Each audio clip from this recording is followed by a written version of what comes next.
Now, just before I start off this video, I want to make it very clear. I am pro-choice. I'm pro-bodily autonomy. Your body, your choice. My body, my choice. I understand a lot of people don't vaccinate, and I don't argue with that. If I'm going to support a woman's right to choose, I need to support your right to choose. So I just want to make that really, really clear.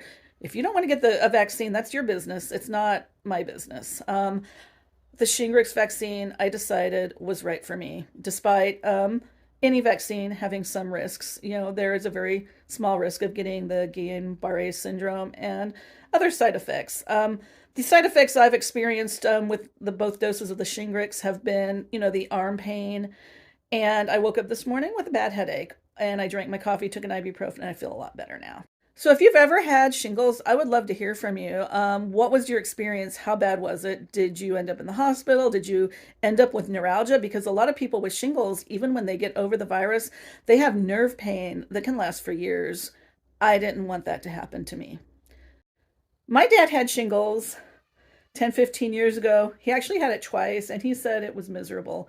I'm going to cut in some footage of me trying to. Yeah, tell me what it was like to have shingles. When did you have it, and what did it feel like? Well, I've had them twice, back about 10 or 15 years ago, probably, maybe longer. But it was just, well, they itched, they hurt, and they just were red welts all the way around me, and it was miserable. Where did you have it? Like on your hip, your arm, your eyes? I had them around my waist. Yikes. So if you had had the opportunity to get a vaccination, would you have done that to prevent it? I would have then, yeah. Yeah? Okay, so it was pretty awful, right? Yes, it was awful. Okay, thank you. I also had something it was about 10 years ago myself. I got a rash on my arm, and it eventually started developing some really horrible, nasty looking blisters. And I went to an ER. A nurse practitioner with an ER doctor supervising her looked at it, and she misdiagnosed me with impetigo. Yeah, it wasn't impetigo. Look up impetigo. That's mostly a children's disease caused through close contact. I did not have impetigo. They sent me home, told me to keep using the medication that the urgent care gave me. And when I asked, well, when are you going to admit me? The ER doctor just said, well, when it gets up to here. And he indicated a spot on my arm. And at that point, my arm would have been practically entirely infected. And a couple days later, guess what? I reached that spot. And I went back, and the same doctor was there, not the nurse, but the doctor was there. And he looked at my arm, and his eyes got really big. He remembered me, and he's like, yeah, we're going to admit you.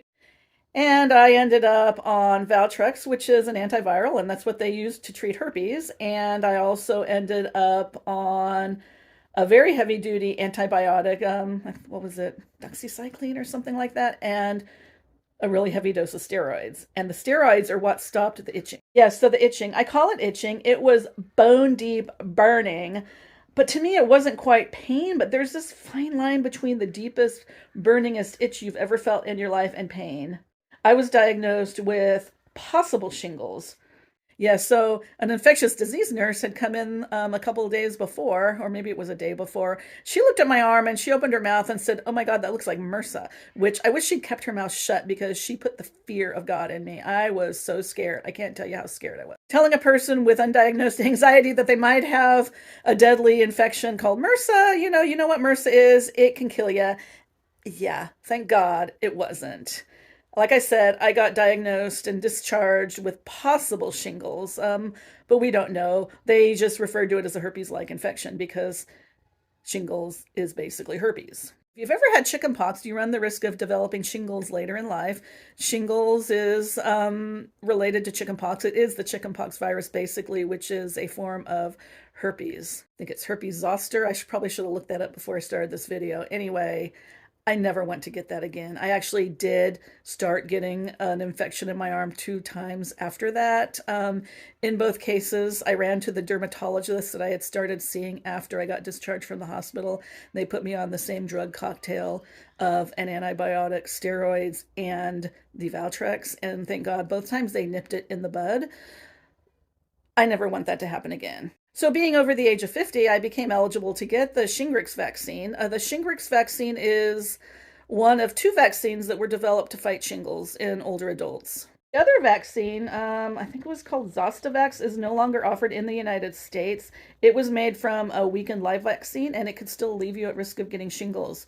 Shingrix is a different kind of vaccine. You cannot get shingles from getting this vaccine. With Shingrix, you have to get 2 shots. The first one, and then you wait 2 to 6 months before you get the booster. And yesterday, I got the booster.